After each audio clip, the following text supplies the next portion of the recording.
Assalamu alaikum, chers frères et sœurs. Le peuple maudit de Israël.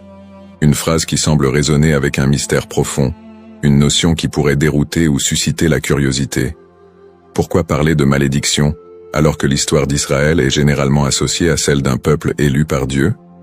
Pourtant, au fil des siècles, des textes anciens aux événements historiques récents, l'idée que le peuple d'Israël aurait pu être maudit a traversé les cultures, les religions et les esprits. Il est crucial de comprendre que ce sujet va bien au-delà des simples récits bibliques. Il s'ancre dans une histoire complexe, où la théologie, les prophéties et les malheurs historiques sont intimement liés.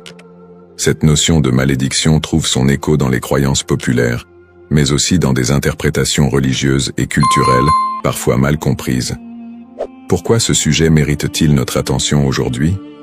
Parce que ce n'est pas simplement un concept historique, mais une idée qui a façonné la perception mondiale d'un peuple tout au long des âges. Pour bien saisir la portée de cette notion, il est indispensable de remonter aux sources historiques et religieuses, de comprendre le contexte dans lequel ces croyances ont émergé, et de démêler les faits des mythes. Le terme de peuple maudit a souvent été utilisé dans divers contextes pour parler du peuple d'Israël, mais que signifie-t-il réellement? Dans la Bible, en particulier dans l'Ancien Testament, les relations entre le peuple hébreu et Dieu sont parfois marquées par des promesses de bénédiction, mais aussi des avertissements de malédiction en cas de désobéissance. Dans le livre du Deutéronome, par exemple, Dieu promet des bénédictions à Israël s'ils obéissent à ses commandements, mais il y a également des malédictions redoutables s'ils s'en écartent. Parmi ces malédictions, on trouve des prophéties qui parlent d'exil, de souffrance et de dispersion à travers le monde. Ces passages ont alimenté des siècles d'interprétations théologiques, renforçant l'idée que certaines périodes de souffrance du peuple juif pourraient être vues comme des châtiments divins. Au-delà de la Bible, l'histoire du peuple d'Israël, marquée par les conquêtes, les destructions, l'exil et les persécutions, a renforcé cette image d'un peuple qui porte un poids historique lourd. Depuis la destruction du premier et du second temple de Jérusalem, en passant par les diasporas forcées, jusqu'aux tragédies plus récentes comme la Shoah, beaucoup ont vu dans ces événements des échos de ces anciennes malédictions bibliques. Mais ces interprétations ne sont pas uniquement religieuses. Elles se sont parfois transformées en idéologie politique et sociale. La perception négative et les stéréotypes autour du peuple juif au cours de l'histoire ont souvent renforcé cette idée de malédiction, parfois utilisée pour justifier des discriminations et des persécutions. La notion de peuple maudit a ainsi été instrumentalisée à travers les siècles. Avant de commencer cette vidéo, n'oubliez pas de liker cette vidéo, car cela nous donne beaucoup de force pour continuer à partager du contenu bénéfique. Et je vous invite à vous abonner à notre chaîne et d'activer la cloche de notification pour rester informé de nos prochaines publications sur la foi islamique. Merci et bonne vidéo.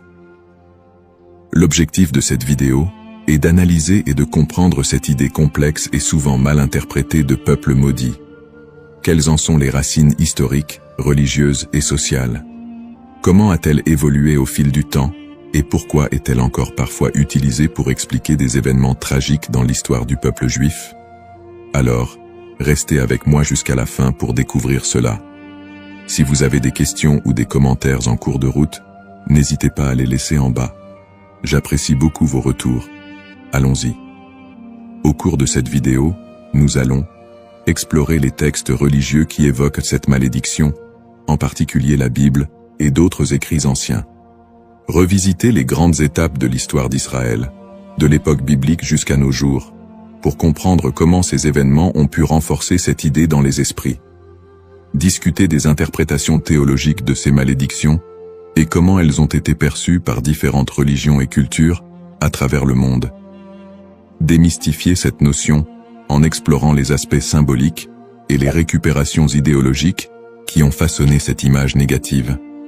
Cette exploration vous permettra de comprendre les tenants et aboutissants de cette idée profondément enracinée dans l'histoire de l'humanité. Il est important de ne pas se laisser emporter par des idées simplistes, mais de creuser la profondeur de ce concept pour en dégager des vérités historiques et spirituelles. Origine d'Israël. L'histoire du peuple israélite débute avec les récits bibliques de la Genèse, où Dieu promet à Abraham, un patriarche hébreu, qu'il deviendra le père d'une grande nation. Cette promesse divine est le point de départ de la formation du peuple d'Israël. Selon la tradition, Abraham, Isaac, son fils, et Jacob, son petit-fils, sont les ancêtres directs de ce peuple, souvent appelés les patriarches. Jacob, après avoir lutté avec un ange, reçoit de Dieu un nouveau nom, Israël, et ses descendants sont appelés les Israélites. Le livre de l'Exode raconte l'histoire de la libération du peuple hébreu de l'esclavage en Égypte sous la direction de Moïse. C'est un moment fondamental dans l'histoire d'Israël, où Dieu scelle une alliance avec les Israélites au mont Sinaï. Dieu y remet les 10 commandements à Moïse, posant ainsi les bases des lois morales et religieuses qui guideront le peuple élu. Cette alliance est une promesse de protection divine en échange de l'obéissance aux lois de Dieu. À partir de là, Israël se constitue progressivement en nation, après la conquête de la terre promise sous Josué. Cette période est marquée par des hauts et des bas, alors que les Israélites tentent de rester fidèles à leur alliance avec Dieu. Toutefois, au fil des siècles, leur histoire est ponctuée d'infidélités religieuses, de guerres et de conquêtes par d'autres puissances, ce qui engendrera l'accomplissement de certaines prophéties de malédiction. Les prophéties et les malédictions. Dans l'Ancien Testament, en particulier dans le Deutéronome, Dieu fait à Israël des promesses de bénédiction conditionnelles à leur fidélité, mais également des avertissements de malédiction en cas de désobéissance. Le chapitre 28 du Deutéronome est l'un des textes clés qui évoquent les conséquences potentielles de l'infidélité. Dieu promet prospérité et paix si le peuple respecte ses commandements, mais des malédictions terribles en cas de rébellion. Les malédictions incluent des catastrophes naturelles, des défaites militaires, des maladies, et finalement, l'exil et la dispersion parmi les nations étrangères. Parmi les prophètes qui ont développé cette idée de malédiction, Ézéchiel et Jérémie sont 2 figures centrales. Ézéchiel, actif pendant l'exil babylonien, insiste sur le lien entre l'exil du peuple et leur transgression. Il prophétise que la destruction de Jérusalem et l'exil sont des punitions divines pour l'injustice sociale, l'idolâtrie et l'infidélité religieuse du peuple. Toutefois, il apporte aussi un message d'espoir. Après le châtiment, un retour et une restauration sont possibles si le peuple se repent. Jérémie, qui vécut également durant la chute de Jérusalem en 586 avant Jésus-Christ, avertit constamment le peuple des malheurs à venir s'il ne se détourne pas de l'idolâtrie et des injustices. Il prophétise la destruction imminente du temple de Jérusalem et l'exil des Judéens en Babylonie. Dans Jérémie 25, il annonce que cette période d'exil durera 70 ans, après quoi Dieu permettra leur retour. Ces prophéties sont souvent vues comme des annonces de malédiction qui pèsent sur Israël en raison de son infidélité à l'alliance. Cependant, elles sont également porteuses d'un espoir de rédemption, promettant que si le peuple retourne à Dieu, il retrouvera sa place privilégiée. Une autre dimension importante des malédictions dans l'Ancien Testament concerne le temple de Jérusalem. La destruction du premier temple par les Babyloniens en 586 avant Jésus-Christ, puis la destruction du second temple par les Romains en 70 après Jésus-Christ, sont vus comme des châtiments pour la désobéissance du peuple. Ces événements ont renforcé l'idée d'un peuple souffrant sous le poids de la malédiction divine. Persécutions historiques. L'histoire du peuple d'Israël est marquée par une série de persécutions et d'exils, souvent perçues à travers le prisme des malédictions bibliques. Le premier grand exil, celui de Babylone, survient après la destruction du premier temple en 586 avant Jésus-Christ. Par la suite, les Babyloniens déportent une grande partie des habitants de Juda, ce qui marque le début d'une longue période de diaspora. Après un retour partiel en terre d'Israël et la reconstruction du temple, les siècles suivants ne sont pas exempts de nouvelles épreuves. La période hellénistique, marquée par les conquêtes d'Alexandre le Grand, puis la domination romaine, amène son lot de tensions religieuses et politiques. Le peuple juif subit de nouvelles persécutions, notamment sous l'occupation romaine. La destruction du Second Temple en 70 après Jésus-Christ par les Romains, sous l'empereur Titus, est un moment charnière dans l'histoire d'Israël. Cet événement marque le début de la grande diaspora, alors que le peuple juif est dispersé dans tout l'Empire romain et au-delà. La révolte de Bar Kokhba, en 135 après Jésus-Christ, aboutit à une nouvelle défaite et à un exil encore plus massif.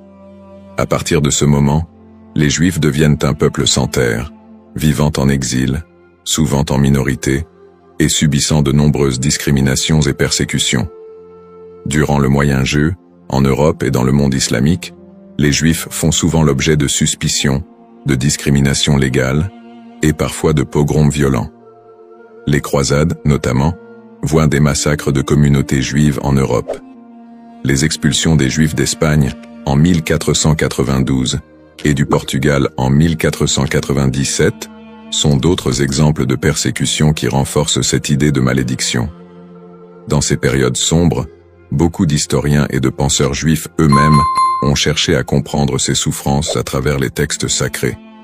Pour certains, ces malheurs étaient perçus comme la continuation des malédictions prononcées dans l'Ancien Testament. Pourtant, ces périodes de souffrance ne sont pas uniquement interprétées comme des châtiments divins, mais aussi comme des épreuves à travers lesquelles le peuple d'Israël serait purifié ou préparé à une rédemption future. Le 19e et le 20e siècle ne font qu'amplifier ces tragédies, avec l'émergence de l'antisémitisme moderne, culminant dans l'horreur de la Shoah, qui a vu l'extermination systématique de 6 millions de Juifs pendant la Seconde Guerre mondiale. Une telle catastrophe, d'une ampleur sans précédent, a profondément marqué l'identité juive et soulevé des questions sur le sens de cette souffrance historique. Conclusion du contexte historique. L'histoire du peuple d'Israël, tissée de moments de gloire, d'alliances divines, mais aussi de malédictions et de souffrances, reste une des plus complexes et des plus riches de l'humanité. Les prophéties bibliques de malédiction, les exils répétés, les destructions de lieux sacrés et les persécutions à travers les siècles ont façonné la perception du peuple juif, tant de leur propre point de vue que de celui des autres nations.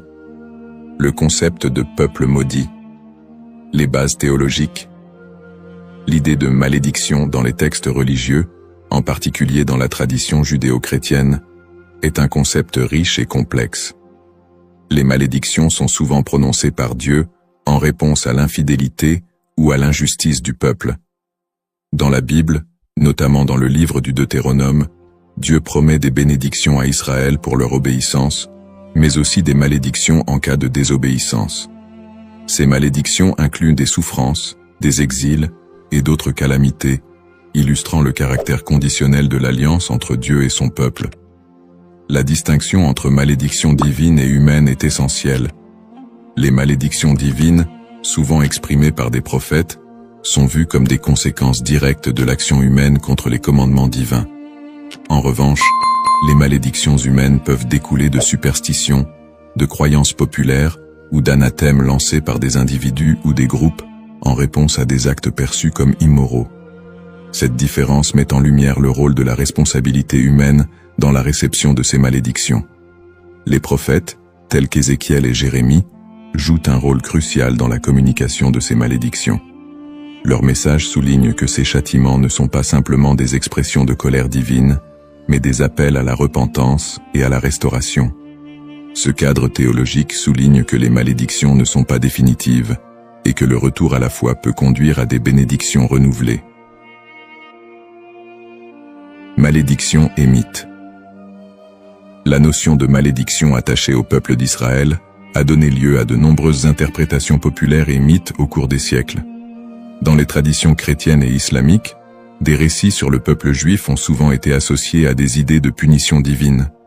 Ces interprétations, parfois teintées d'hostilité, ont conduit à la propagation de stéréotypes négatifs. Historiquement, des récits de malédiction ont été utilisés pour justifier des persécutions contre les Juifs. Par exemple, l'idée que le peuple juif a été maudit en raison de la crucifixion de Jésus a été utilisée pour alimenter l'antisémitisme. Ces interprétations ont pris racine dans des contextes sociopolitiques où le peuple juif était perçu comme un bouc émissaire, lors de périodes de crise ou de bouleversements sociaux. La manière dont ces malédictions ont été comprises et transmises à travers les siècles a également façonné les perceptions collectives du peuple juif. Les récits de souffrance et de malédiction ont souvent été amalgamés dans la culture populaire, créant un imaginaire collectif qui persiste jusqu'à aujourd'hui. Cette dynamique entre malédiction et mythe a ainsi contribué à la stigmatisation du peuple juif à travers l'histoire. Analyse moderne.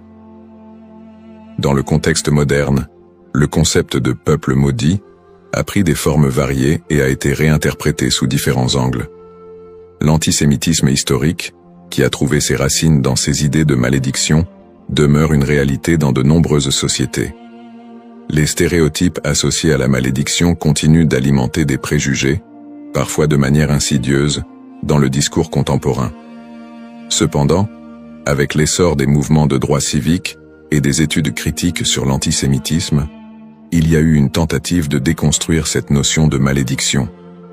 Des intellectuels et des théologiens contemporains cherchent à recontextualiser les récits bibliques en mettant en avant le message de rédemption et de justice qui les sous-tend. L'idée que les souffrances du peuple juif sont uniquement le résultat de la malédiction divine est de plus en plus contestée, au profit d'une approche qui valorise la résilience et l'identité culturelle du peuple juif.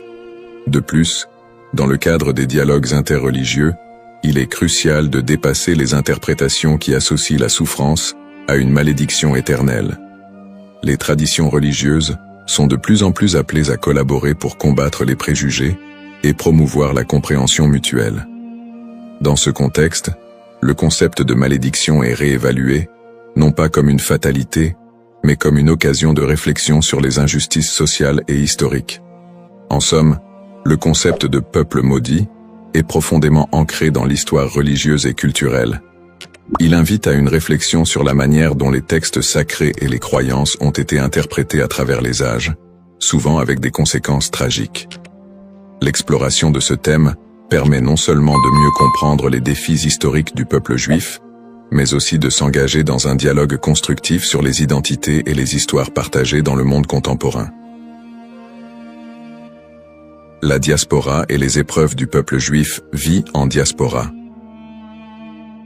La diaspora juive, qui a débuté avec l'exil babylonien au VIe siècle avant J.C., a été marquée par une série de défis sans précédent. Une fois dispersé à travers le monde, le peuple juif a dû naviguer dans des environnements souvent hostiles. Les communautés juives ont fait face à des persécutions, à des migrations forcées et à la ghettoisation, qui ont toutes contribué à forger leur identité collective. Dans de nombreux pays, les Juifs étaient considérés comme des étrangers, souvent sujets à la méfiance et à la stigmatisation. Dans l'Europe médiévale, par exemple, ils étaient fréquemment accusés de diverses calamités, comme la peste noire, et ont été victimes de violences antisémites. Les Juifs étaient souvent contraints de vivre dans des quartiers séparés, appelés ghettos, où leur liberté était limitée. Cette ghettoisation a servi à isoler les communautés juives, créant un environnement d'exclusion qui a renforcé les stéréotypes négatifs. Les migrations forcées ont également eu un impact considérable sur la vie juive en diaspora. Des expulsions massives, comme celle des Juifs d'Espagne en 1492, ont conduit à une dispersion rapide vers des régions comme l'Empire ottoman, le nord de l'Afrique et plus tard les Amériques. Ces déplacements ont souvent été motivés par des conditions de vie insupportables et des menaces physiques, mais ils ont également permis aux Juifs de préserver et d'adapter leur culture dans de nouveaux contextes. Malgré ces défis, les communautés juives ont réussi à maintenir leurs traditions et à s'adapter aux réalités locales. Elles ont développé des réseaux de solidarité, créant des institutions éducatives et religieuses pour assurer la transmission de leur héritage culturel et spirituel. Cette résilience face à l'adversité est une caractéristique marquante de l'expérience juive en diaspora. Les pogroms et l'Holocauste. Les pogroms, qui ont commencé en Europe à partir du IXe siècle, illustrent la violence persistante à laquelle les Juifs ont été confrontés. Ces émeutes violentes, souvent encouragées par des autorités locales, ont mené à des massacres, à des pillages et à des destructions de synagogues. Un des pogroms les plus connus est celui de Kitchinev en 1903, qui a entraîné la mort de dizaines de Juifs et laissé des centaines d'autres blessés. Le XXe siècle a vu la tragédie de l'Holocauste, un génocide qui a coûté la vie à 6 millions de Juifs pendant la Seconde Guerre mondiale. Les nazis ont systématiquement exterminé les Juifs européens, mettant en place des camps de concentration et d'extermination. Malgré ces persécutions violentes, de nombreuses histoires de survie émergent, mettant en lumière le courage et la détermination du peuple juif. Des groupes de résistance, des réseaux de sauvetage et des actes de bravoure individuels témoignent de la volonté de maintenir l'humanité et la dignité face à l'inhumanité. L'Holocauste a laissé une empreinte indélébile sur la mémoire collective juive. Les survivants ont dû reconstruire leur vie dans un monde souvent indifférent à leur souffrance. Cette tragédie a également catalysé des mouvements politiques qui ont conduit à la création de l'État d'Israël en 1948, un point tournant dans l'histoire juive moderne. Lutte pour l'identité et la terre promise. Les épreuves subies par le peuple juif en diaspora ont profondément influencé son identité collective. Face à l'adversité, une identité juive résiliente a émergé, mêlant traditions séculaires, pratiques religieuses et un sentiment d'appartenance à une histoire commune. Cette lutte pour la survie a également renforcé un lien indéfectible avec la terre d'Israël, considérée comme la terre promise dans la tradition juive. Ce lien a été ravivé tout au long de l'histoire, notamment lors des mouvements sionistes du XIXe et du XXe siècle, qui ont cherché à établir un foyer national juif en Palestine. Pour de nombreux juifs, la terre d'Israël représente non seulement un lieu géographique, mais également un symbole de liberté, d'identité et d'unité. Les événements tragiques de l'histoire juive, comme l'Holocauste, ont également renforcé l'urgence de cette quête, suscitant un mouvement pour un retour à la terre d'Israël. En somme, l'expérience de la diaspora a été marquée par des défis extrêmes, mais aussi par une résilience remarquable. Les persécutions, les pogroms et l'Holocauste ont non seulement laissé des cicatrices, mais ont également façonné une identité juive forte, ancrée dans une histoire partagée et un attachement profond à la terre d'Israël. Ce processus de formation de l'identité juive, en réponse aux épreuves, continue de jouer un rôle crucial dans la vie des Juifs du monde entier aujourd'hui. Le retour en Israël et l'État moderne, sionisme et création de l'État d'Israël. Le mouvement sioniste, qui a émergé à la fin du XIXe siècle, constitue un tournant majeur dans l'histoire juive moderne. À cette époque, les Juifs d'Europe étaient confrontés à une montée de l'antisémitisme et à des conditions de vie précaires, notamment en Russie et en Europe de l'Est. Ces difficultés ont suscité un besoin pressant d'un foyer national. Theodor Herzl, considéré comme le père du sionisme politique, a articulé cette aspiration dans son livre L'État juif, 1996, où il propose la création d'un État juif en Palestine comme réponse à l'antisémitisme rampant. Le sionisme a pris plusieurs formes, allant du sionisme politique de Herzl à des visions plus socialistes et culturelles, comme celles de figures comme David Ben-Gourion et Ahad Ha'am. Le premier congrès sioniste a eu lieu à Bâle en 1897, où les participants ont décidé de promouvoir l'établissement d'un foyer national juif en Palestine par des moyens diplomatiques et légaux. À la suite de la déclaration Balfour de 1917, dans laquelle le gouvernement britannique a exprimé son soutien à l'établissement d'un foyer national juif en Palestine, le mouvement sioniste a gagné en légitimité. Cependant, la réalité sur le terrain était complexe. La Palestine était alors habitée par une majorité arabe qui a vu l'immigration juive comme une menace pour ses droits et ses terres. Cette situation a semé les graines des conflits futurs. Après la Seconde Guerre mondiale et l'Holocauste, qui a décimé la population juive d'Europe, le besoin d'un refuge sécurisé a été accentué. En 1947, l'Assemblée générale des Nations unies a voté pour diviser la Palestine en deux États, un juif et un arabe. Les leaders juifs ont accepté le plan, mais les dirigeants arabes l'ont rejeté. Le 14 mai 1948, David Ben-Gourion a proclamé l'indépendance de l'État d'Israël, ce qui a entraîné la première guerre israélo-arabe. En dépit de l'opposition régionale, Israël a réussi à établir un État et à absorber un grand nombre de réfugiés juifs du monde entier, notamment des survivants de l'Holocauste.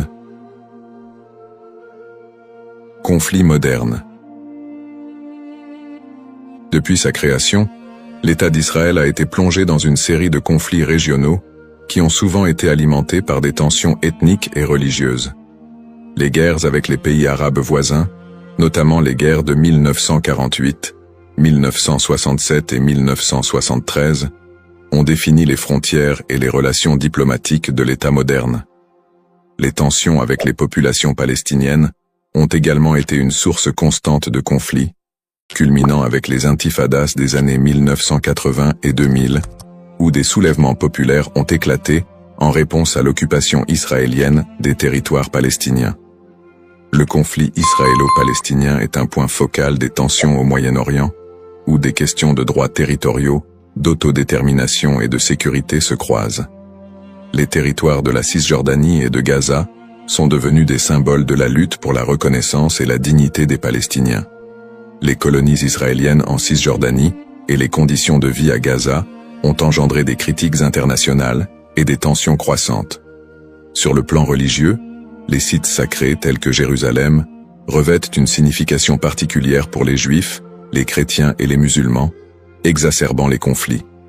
L'accès aux lieux saints est souvent un point de discorde, avec des épisodes de violence autour du mont du Temple et du dôme du Rocher. Peut-on encore parler d'un peuple maudit aujourd'hui? La question de savoir si l'on peut encore parler d'un peuple maudit aujourd'hui mérite d'être examinée sous différents angles. D'une part, le peuple juif a par moments été perçu comme victime d'une malédiction, surtout dans le contexte des souffrances historiques, des persécutions et de l'Holocauste.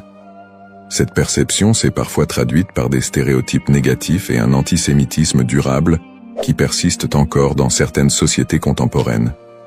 D'autre part, l'idée de peuple maudit ne rend pas pleinement compte de la résilience, de l'innovation et des contributions culturelles des Juifs à la société mondiale.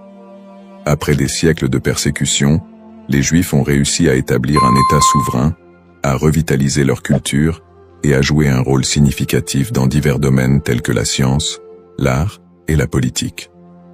Cette renaissance culturelle et nationale contredit l'idée d'une malédiction éternelle.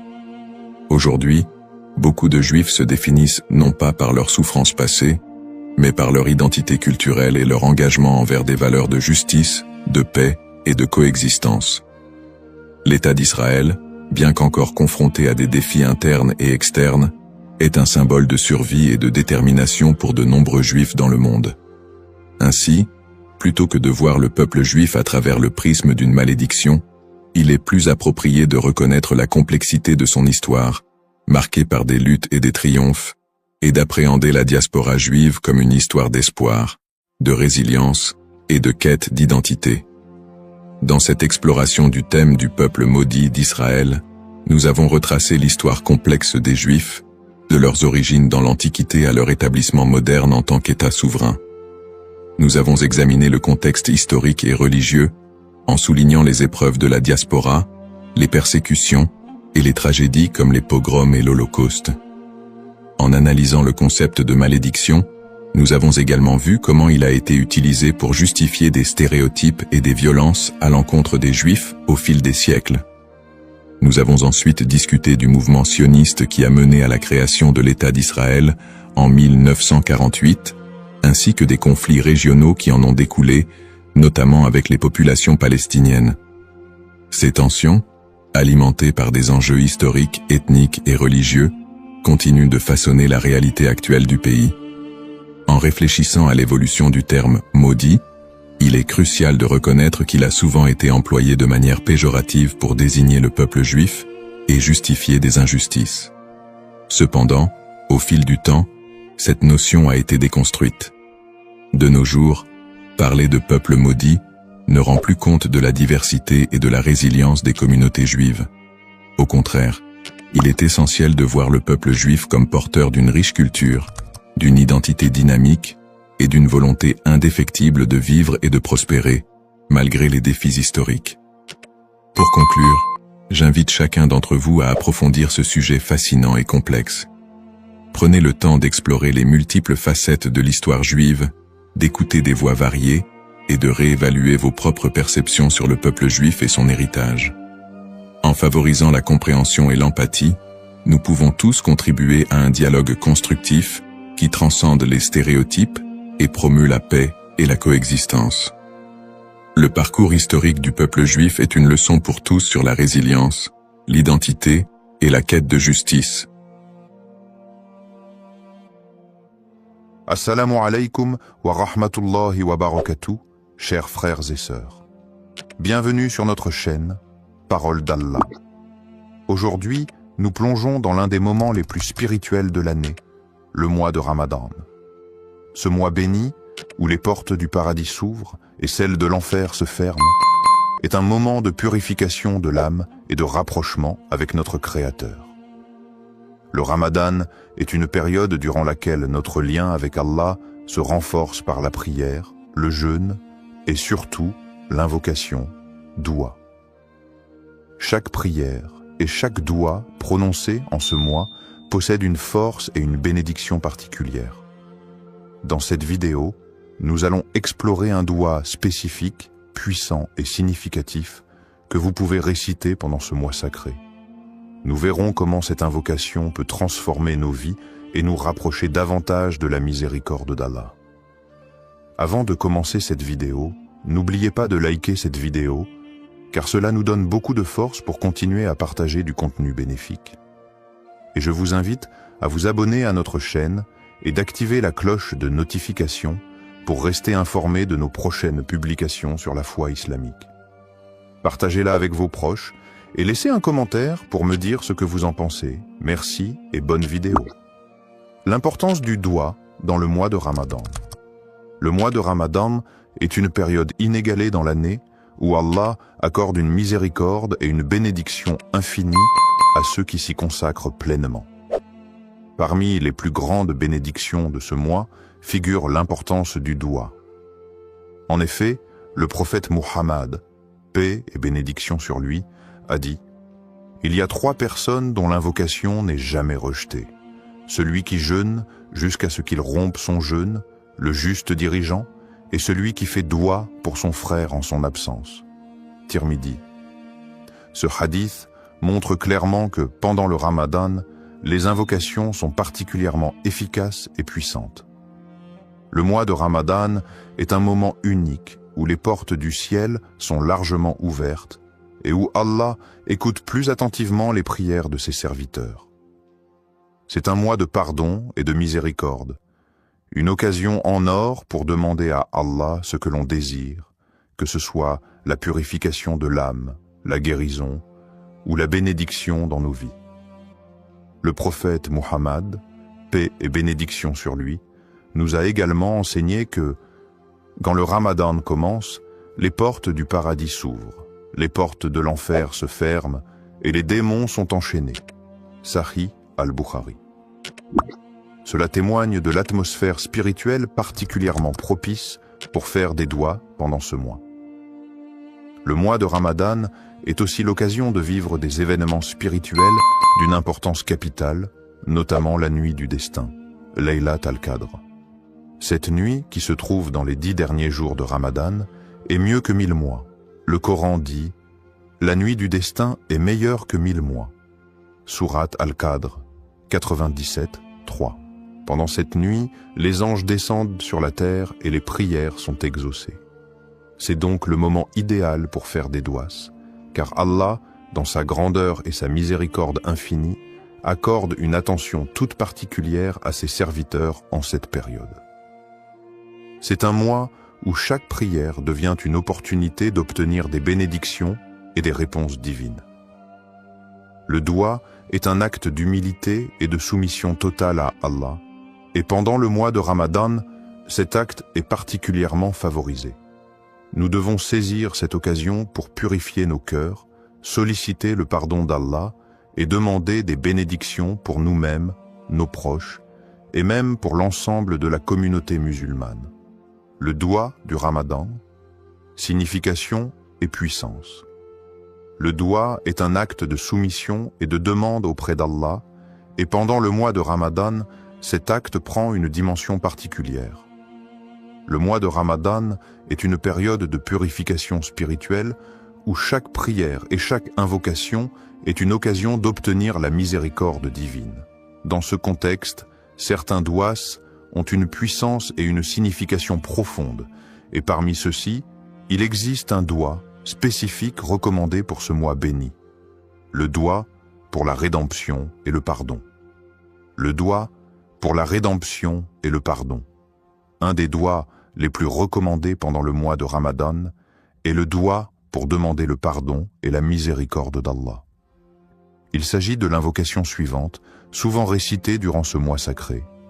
Allahumma innaka afu, tuhibbul afu, fa'af anni. Allahumma innaka afuwun tuhibbu al-afwa fa'fu anni. Oh Allah, tu es pardonnant, tu aimes le pardon, alors pardonne-moi. Hadith rapporté par Al-Tirmidhi. Ce doua est une invocation très puissante et profonde. Elle est recommandée de manière spéciale durant les dernières nuits de Ramadan, notamment durant la nuit du destin, Laylat al-Qadr, lorsque les bénédictions et les bénédictions divines sont multipliées. Le doua exprime l'humilité et le besoin absolu de la miséricorde d'Allah. Signification des mots et impact spirituel. Chaque mot de ce doua est riche en signification et en implications spirituelles. Voici une explication détaillée de ces éléments clés. Allahumma innaka. Ce mot commence l'invocation par le nom d'Allah, une manière de se rappeler qu'Allah est celui vers qui toute demande doit être adressée. Ce début marque le recueillement, le respect et l'humilité devant Allah. Afuwun. Cela fait référence à la qualité divine d'Allah qui est pardonnant. Ce mot indique une forme de pardon bienveillant, plus que simplement accorder le pardon. Allah, dans sa grande miséricorde, ne se contente pas de pardonner les péchés, mais il efface leurs traces et les conséquences. C'est ce pardon purifiant qui est demandé ici. Tuhibbu al-afwa. Cette phrase signifie que tu aimes le pardon. Cela nous rappelle que le pardon est une qualité précieuse dans l'islam. Et Allah non seulement pardonne, mais il aime pardonner à ses serviteurs qui se repentent sincèrement. Il est la source de tout pardon et aime purifier ceux qui se tournent vers lui avec un cœur sincère. Fa'fu anni. Ici, on demande directement à Allah de pardonner nos fautes. Le mot fa'fu est plus que le simple pardon. Il implique l'effacement total des péchés et des erreurs, une grâce qui est renouvelée chaque jour pendant le mois de Ramadan.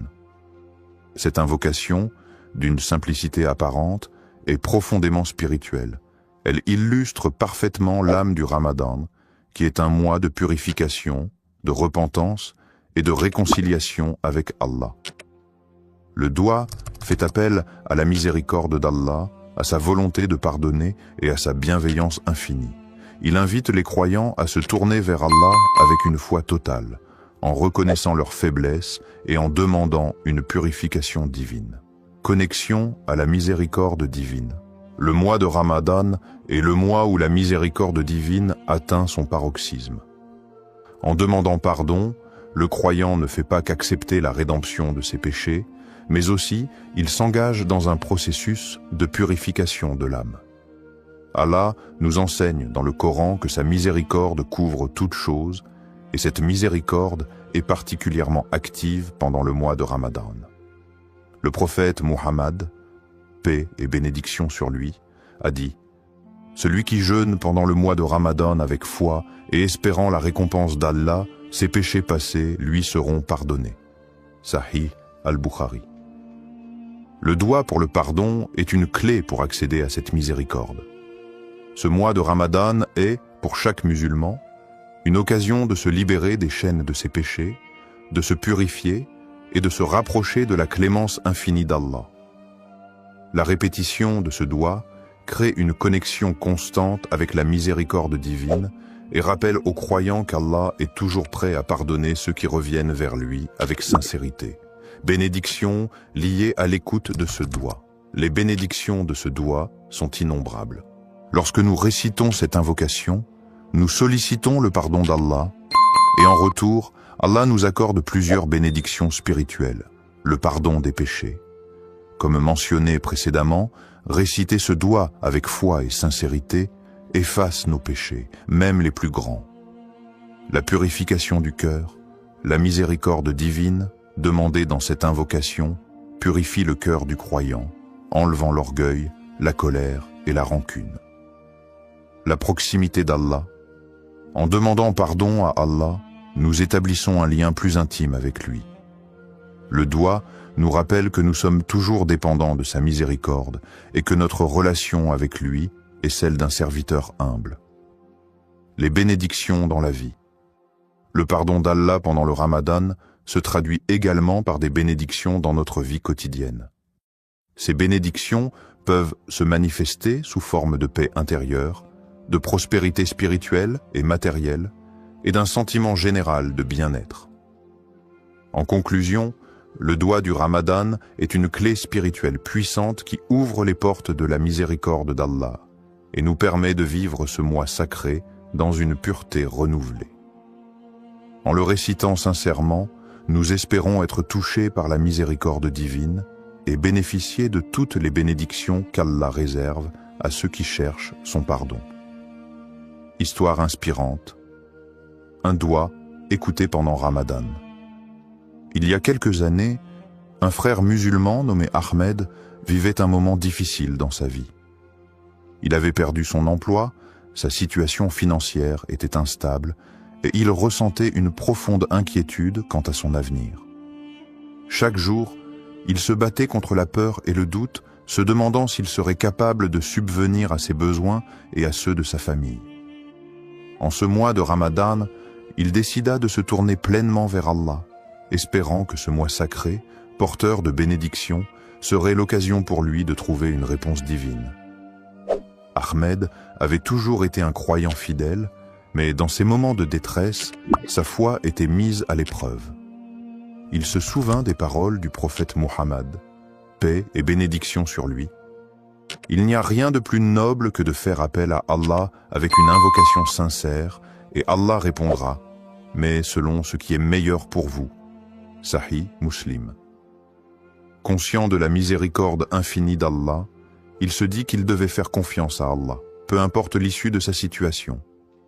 Durant les nuits du Ramadan, Ahmed s'isola dans sa chambre après la prière de Tarawih, un moment calme où il pouvait se concentrer pleinement sur son invocation. Avec une profonde humilité et sincérité, il leva les mains vers Allah et récita ce doigt. Allahumma inni abduk wa ibnu abdik wa ibnu ummatik, nasiyati biyadik, maadin fi hukmik, adlu fi qada'uk, asalika bikulli ismin huwa lak, summita bihi nafsak, أو أنزلته في كتابك أو علمته أحدا من خلقك أو استأثرت به في علم الغيب عندك أن تجعل القرآن ربيع قلبي ونور صدري وجلاء حزني وذهاب همي اللهم إني عبدك وابن عبدك وابن آمتك ناسيتي بيدك معذن في حكمك عدل في قضائك أسألك بكل اسم هو لك سميته به نفسك أو أنزلته في كتابك أو علمته أحدا من خلقك أو استأثرت به في علم الغيب عندك أن تجعل القرآن رب قلب ونور صدر وجلاء حزن وذهب همع. Ô Allah, je suis ton serviteur, fils de ton serviteur et fils de ta servante. Mon destin est entre tes mains et tout ce que tu ordonnes est juste et équitable. Je te demande, par tous les noms qui t'appartiennent, que tu as révélé dans ton livre ou enseigné à l'un de tes créatures, ou gardé dans le secret de ton savoir divin, que le Coran devienne le printemps de mon cœur, la lumière de ma poitrine, la guérison de ma tristesse et la disparition de mon souci. Cette invocation, exprimant une demande de guérison spirituelle, de paix intérieure et de bénédiction dans la vie d'Ahmed, marqua un tournant dans son Ramadan. Il répéta ce doigt avec une foi inébranlable, se rappelant que Ramadan est le mois où les portes de la miséricorde d'Allah sont largement ouvertes. Chaque mot de l'invocation résonnait profondément dans son cœur, et il ressentait une connexion spéciale avec Allah pendant ces moments de solitude. Les jours passaient, et bien que la situation extérieure d'Ahmed ne changeait pas immédiatement, il ressentait une paix intérieure qu'il n'avait pas connue depuis longtemps. Il continuait à faire des douas, mais ce sentiment de tranquillité le guidait dans ses prières et ses supplications. Un soir, après une prière de Taraouih particulièrement émotive, il reçut un appel inattendu. C'était un ancien collègue qui lui proposait une opportunité de travail, une offre bien plus avantageuse que celle qu'il avait perdue. Non seulement cette offre répondait à ses besoins matériels, mais elle offrait également une chance de croître et de se rapprocher de ses valeurs spirituelles. Cela lui rappela instantanément le hadith du prophète Muhammad, paix et bénédiction sur lui. Quand Allah aime un serviteur, il l'éprouve. Sahih al-Bukhari. Il se rendit compte que cet emploi n'était pas simplement une solution à ses soucis, mais aussi une forme de réponse divine à ses supplications. Au-delà de l'aspect matériel, Ahmed ressentait dans son cœur une profonde gratitude envers Allah. Il se rappela que, bien que sa demande n'ait pas été exaucée immédiatement dans la forme qu'il avait anticipée, la réponse de Dieu était parfaite. Allah avait agi selon ce qui était le meilleur pour lui, non seulement en lui offrant une réponse à ses besoins, mais aussi en renforçant sa foi, en lui enseignant la patience et en lui montrant que la miséricorde divine se manifeste de manière subtile et inouïe. Cette expérience marqua un tournant spirituel dans la vie d'Ahmed. Il comprit que chaque doua, même si la réponse n'est pas immédiate ou n'est pas conforme à nos attentes, est écoutée par Allah. Parfois, la réponse vient sous une forme différente de ce que nous imaginons, mais elle est toujours en accord avec ce qui est le mieux pour nous. Ce Ramadan, il apprit à se remettre complètement entre les mains d'Allah, à faire confiance à son plan, et à voir chaque épreuve comme une occasion d'approfondir sa foi. L'histoire d'Ahmed nous rappelle que chaque doua, pendant Ramadan, est un acte de foi, une forme de soumission à Allah. Parfois, les bénédictions ne sont pas visibles tout de suite, mais elles sont toujours présentes, enveloppées dans la sagesse et la miséricorde d'Allah. Les conditions du doua acceptées, ce qu'Allah attend de nous dans le mois béni de Ramadan et tout au long de l'année, les invocations, douas, sont une occasion précieuse pour les croyants de se rapprocher d'Allah et de solliciter ses bénédictions. Toutefois, pour que notre doua soit accepté, il y a des conditions que nous devons remplir, des comportements que nous devons adopter. Allah, dans sa miséricorde infinie, répond à nos prières, mais cette réponse dépend souvent de la sincérité de notre cœur et de notre engagement envers lui. Première, la sincérité dans la prière et la pureté d'intention. La première condition pour qu'un doua soit accepté est la sincérité du cœur.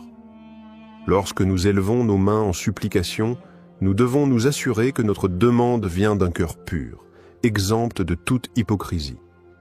Le prophète Muhammad, paix et bénédiction sur lui, a dit « Lorsque vous invoquez Allah, invoquez-le avec un cœur pur. » Sunan at-Tirmidhi.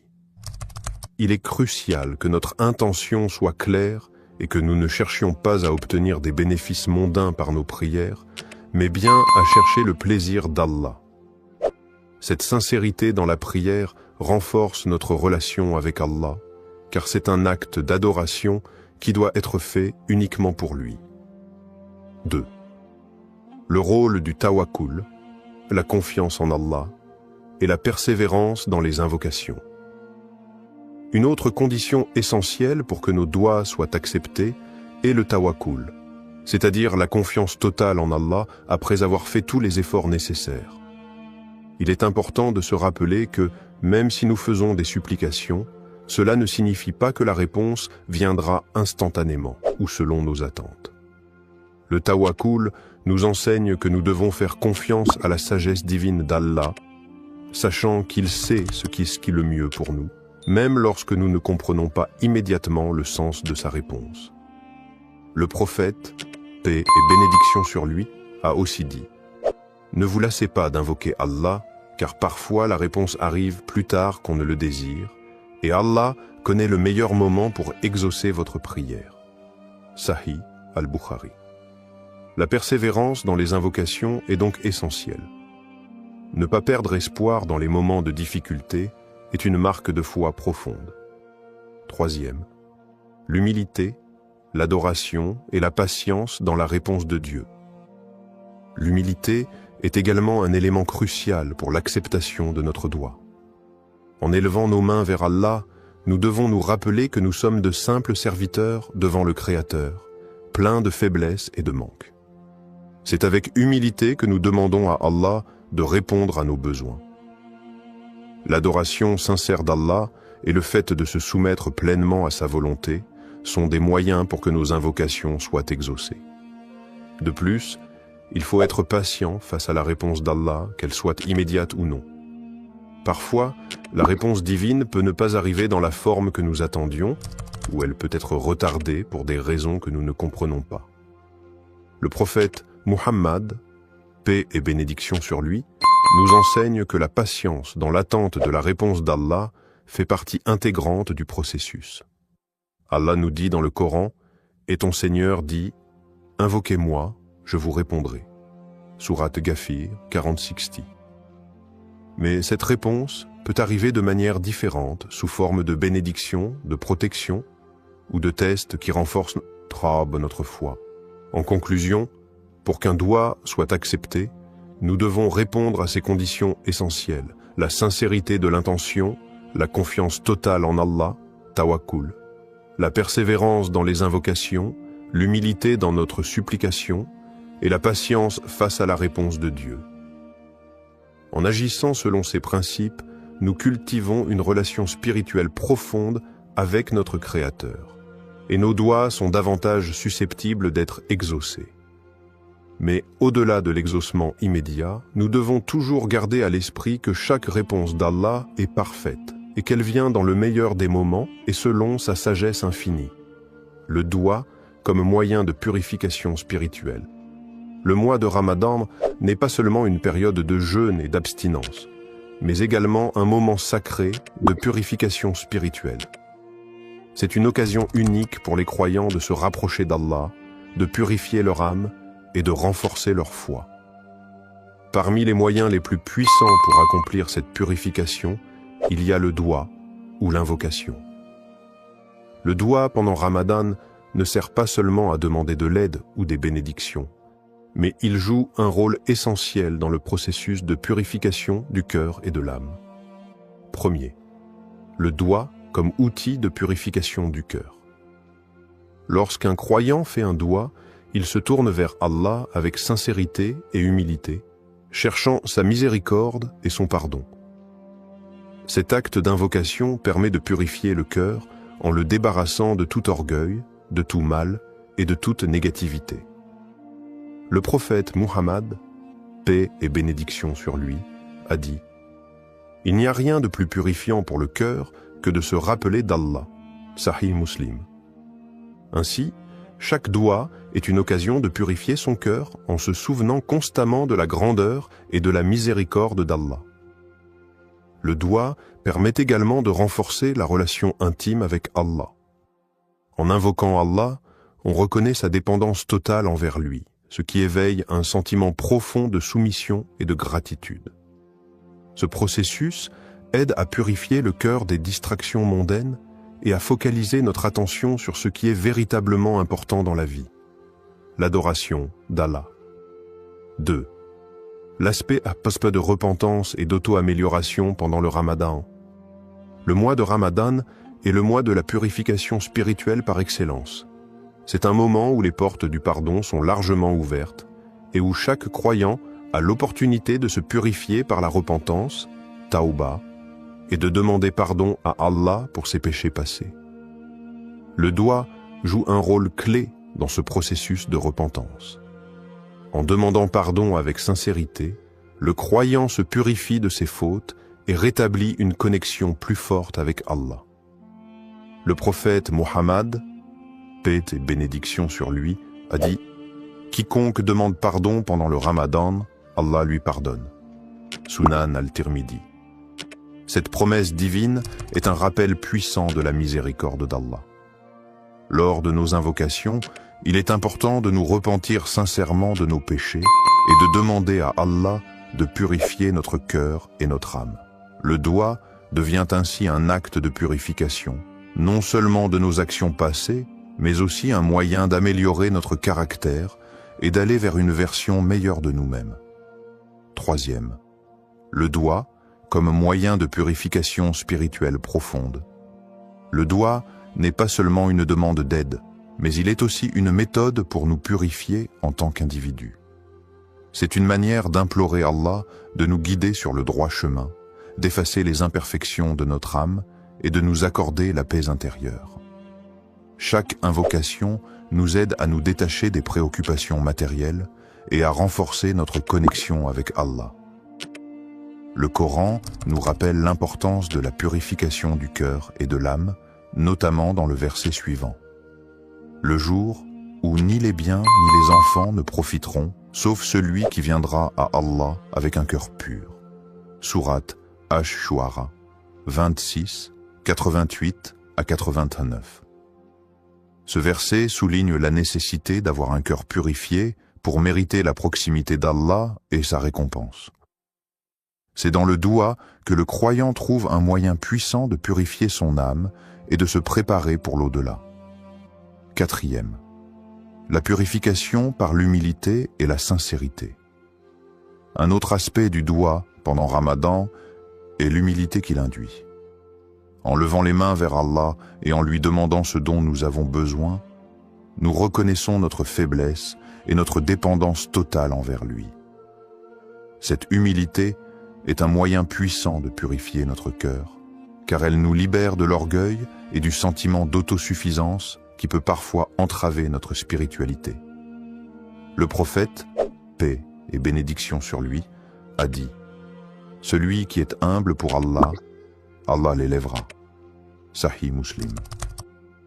En étant sincères et humbles dans notre invocation, nous permettons à Allah de purifier notre cœur et de nous élever spirituellement. Le doigt devient ainsi une forme d'adoration en soi, un acte de soumission à Allah qui nettoie l'âme et éveille une conscience spirituelle plus profonde. C'est à travers cette pratique régulière que nous pouvons espérer purifier nos intentions, notre cœur, et nous rapprocher davantage de notre Créateur. Conclusion, le doigt, pendant le mois de Ramadan, n'est pas simplement un acte de demande, mais une forme de purification spirituelle qui nous aide à nettoyer notre cœur, à nous repentir et à nous améliorer spirituellement. En nous tournant vers Allah avec sincérité, humilité et foi, nous pouvons purifier nos âmes des péchés et des distractions du monde. Le mois de Ramadan, avec ses bénédictions et sa miséricorde infinie, est l'occasion idéale pour accomplir cette purification, se rapprocher d'Allah et renforcer notre engagement à mener une vie pure, pleine de foi et de dévotion. L'écoute du doigt et l'acceptation de la volonté d'Allah. Lorsqu'un croyant fait un doigt, il se soumet à la volonté divine et attend la réponse d'Allah avec foi et confiance. Cependant, il est important de comprendre que la manière dont Allah répond à nos invocations peut ne pas toujours correspondre à ce que nous attendions ou désirions immédiatement. L'acceptation de la volonté d'Allah, même quand la réponse à notre doigt semble différente de ce que nous avons demandé, est un aspect fondamental de la foi musulmane. Cela relève de la conviction profonde que tout ce qu'Allah fait est pour notre bien, même si nous ne comprenons pas toujours les raisons de sa réponse. Premier, croire que toute réponse divine est pour notre bien. Le prophète Muhammad, paix et bénédiction sur lui, a dit « Il se peut que vous détestiez quelque chose alors qu'Allah a placé un grand bien dans cela. » Sourate Al-Baqarah 216. Cette parole nous enseigne que même lorsque la réponse d'Allah semble être un refus ou un retard dans notre demande, cela peut être en réalité un bien pour nous. Allah, dans sa sagesse infinie, connaît ce qui est meilleur pour nous, et parfois ce que nous demandons ne correspond pas à ce que nous avons réellement besoin.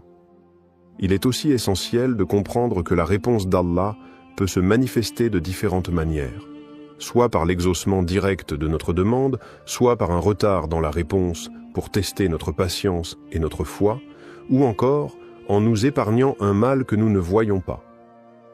Le prophète Muhammad, paix et bénédiction sur lui, a dit « Aucun de vos souhaits n'est perdu, il y a toujours une réponse, soit immédiate, soit différée, soit le mal est éloigné de vous. » Cette acceptation de la volonté divine est ce qui nous permet de maintenir une relation de confiance et de soumission envers notre Créateur.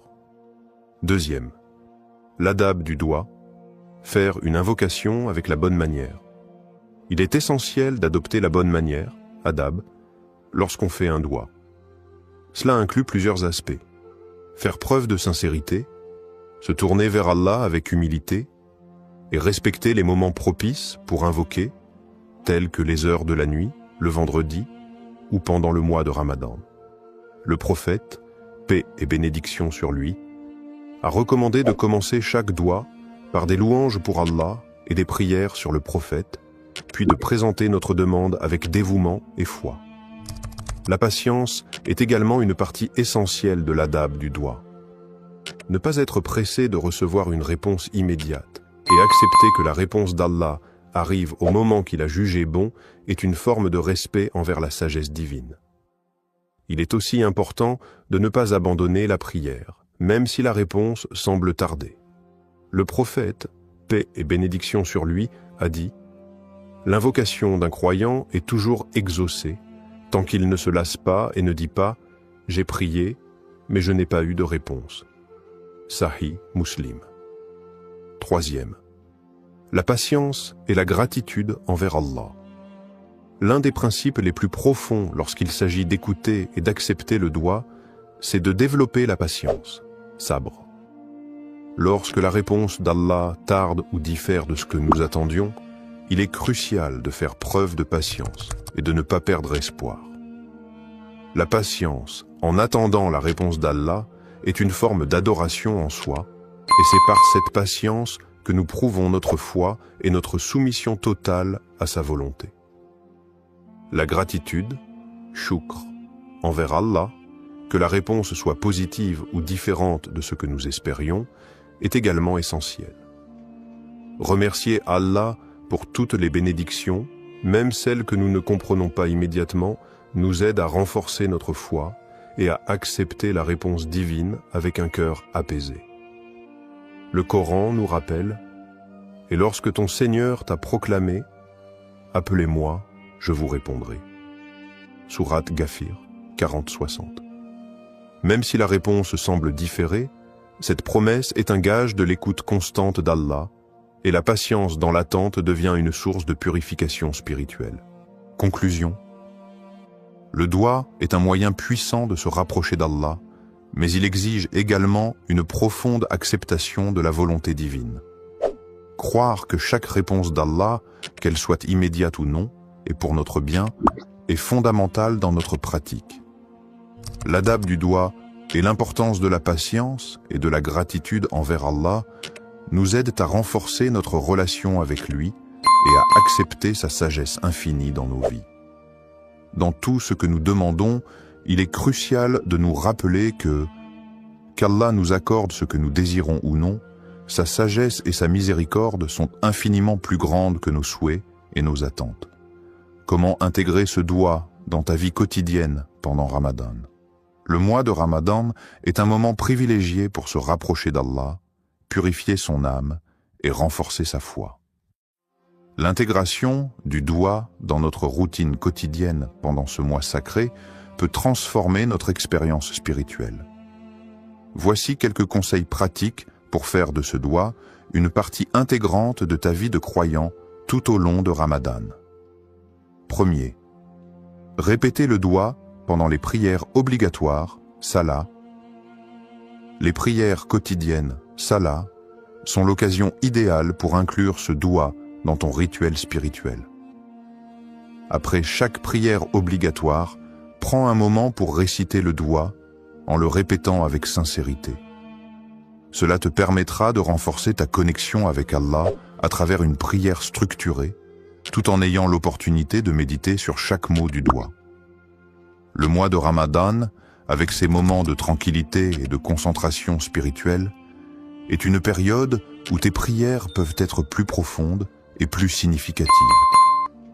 Ne limite pas ce doigt à des moments précis. Chaque salat est une occasion de répéter cet appel à la miséricorde divine. Plus tu répètes le doigt avec dévotion, plus tu t'imprègnes de ses significations profondes. 2. Intégrer le doigt dans tes moments de recueillement. Outre les prières obligatoires, les moments de recueillement tels que le tahajjud, prière de la nuit, le duha, prière du matin, ou même la période du fajr, avant l'aube, sont des occasions parfaites pour formuler ce doigt. Pendant ces moments de tranquillité, où l'esprit est plus apaisé, tu peux te concentrer pleinement sur les paroles que tu prononces et les émotions qu'elles suscitent. Ces moments de solitude avec Allah permettent de formuler des invocations sincères et réfléchies.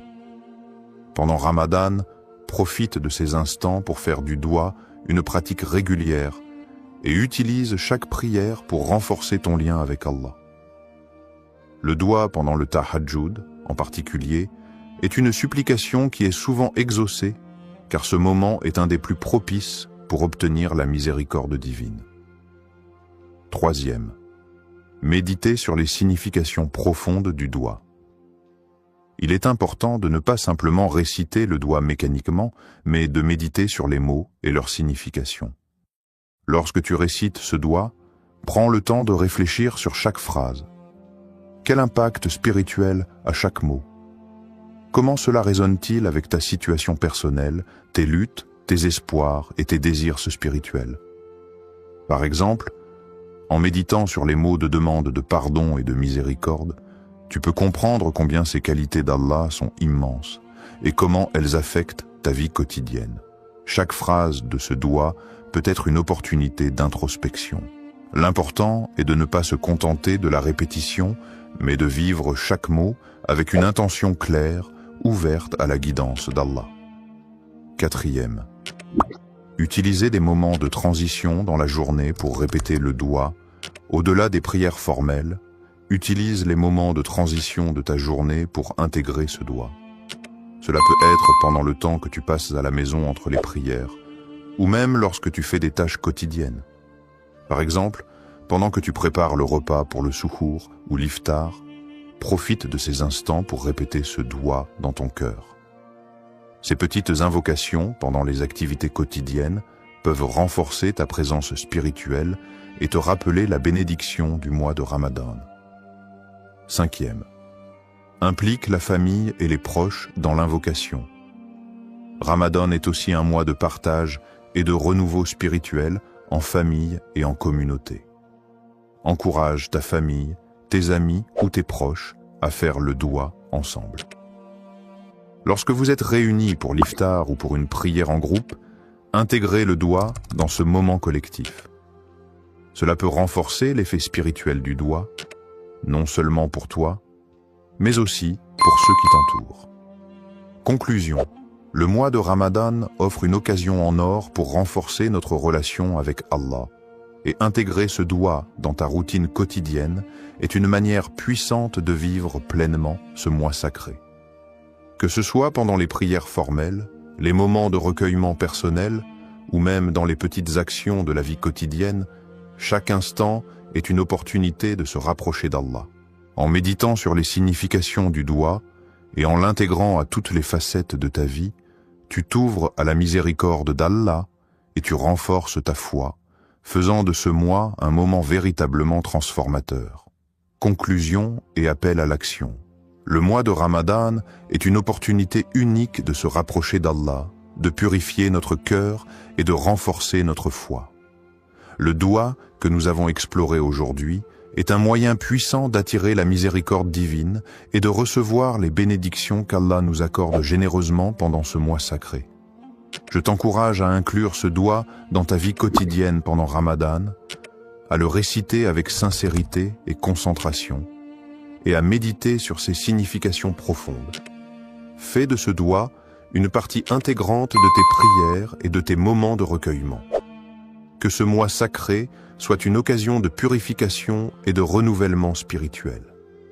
Si cette vidéo t'a inspiré, Partage-la avec tes proches, ta famille et tes amis.